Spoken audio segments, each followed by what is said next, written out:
Ассаляму алейкум, с вами Ислам ТВ. В хадисе, рассказанном имамом Ахмадом от Абу Хурейры, рази Аллаху анху, о том, что посланник Аллаха, алейхиссаляту вассалям, сказал: «О люди, поистине Аллах благой, и Он не принимает ничего, кроме благого, и поистине Аллах повелел верующим то же, что повелел Он и посланникам, и Всевышний Аллах сказал: «О посланники, вкушайте благое и совершайте праведные дела». Всевышний также сказал: «О те, которые уверовали, вкушайте из того благого, чем мы наделили вас».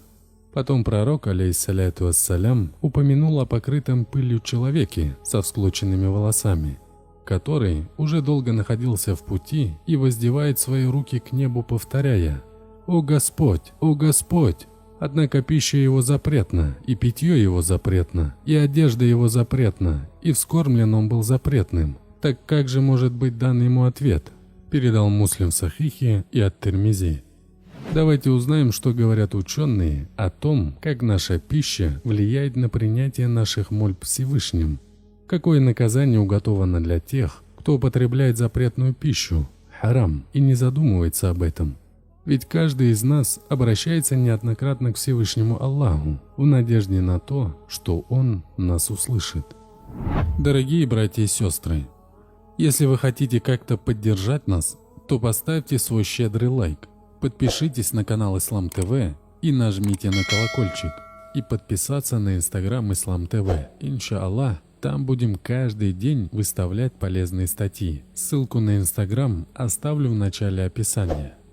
Все мы знаем, что мусульманин во всех сферах своей жизни старается избежать запретного, харам, и обходиться только дозволенным, халяль. Больше всего это касается вопросов, связанных с приемом пищи. Мусульманин не ест ничего, кроме разрешенного Аллахом, приобретенного на деньги, заработанные дозволенным способом. Причина столь чуткого внимания к данному вопросу заключается в том, что пища оказывает явное влияние на поведение человека и образ его действий, как в сердце, так и во внешних делах поклонения. Более того, последствия принимаемой человеком пищи могут сказываться на его деяниях и будущем потомстве.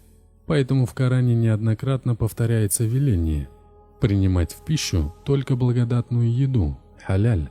Об этом Всевышний Аллах в Коране говорит, смысловой перевод: «О те, которые уверовали, вкушайте дозволенные блага, которыми мы наделили вас, и будьте благодарны Аллаху». Сура Аль-Бакара, аят 172.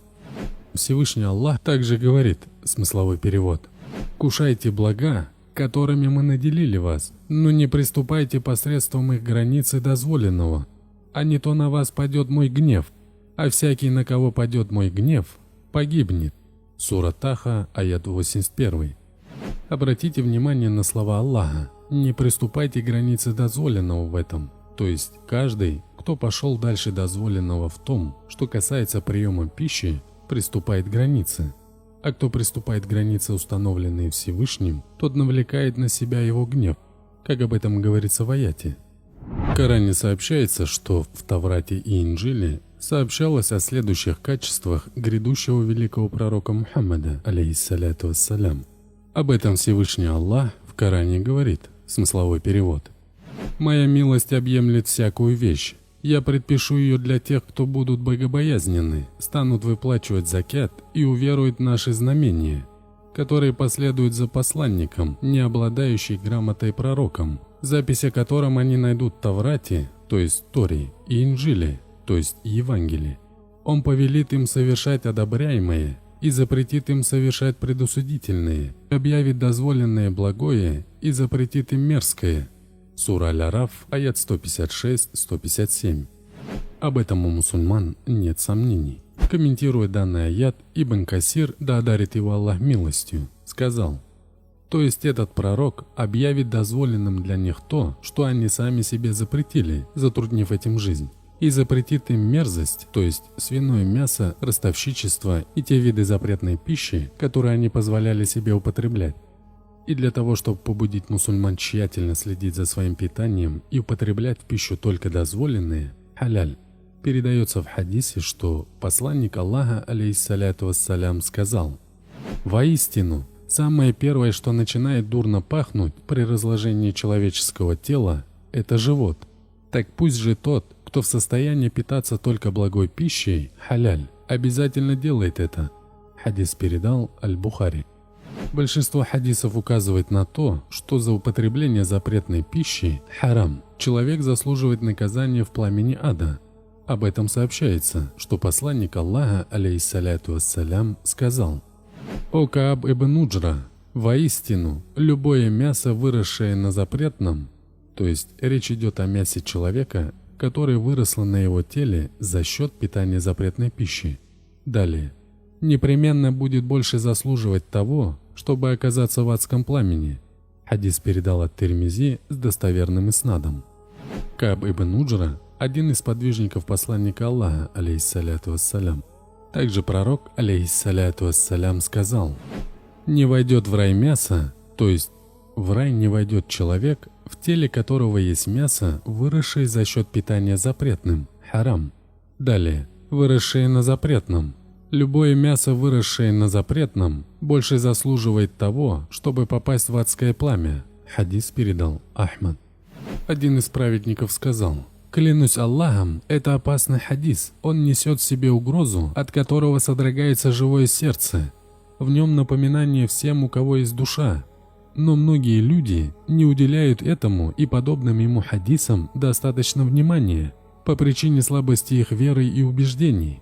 Если кто-то из вас не думает о себе, когда слышит подобные предупреждения, то пусть позаботится хотя бы о своих любимых детях и своей семье. Пусть ради них постарается приобретать только дозволенную пищу. Да убережет нас Всевышний Аллах от запретного. Скажите аминь. Моей обязанностью перед Всевышним было последовательно изложить вам мнение ученых исламского богословия по данному вопросу. Что же касается того, как вам поступить в практическом плане, в немалой степени решать вам самим. И то, что вы досмотрели это видео до конца, я очень вам благодарен. И если вы напишите об этом под этим видео, мне приятно об этом будет знать. И да благословит Аллах нашего пророка Мухаммада, алейхиссаляту вассалям, и его сподвижников, и его семейства. Да хранит вас Аллах, дорогие подписчики. До новых встреч! Ассаляму алейкум ва рахматуллахи ва баракатуху.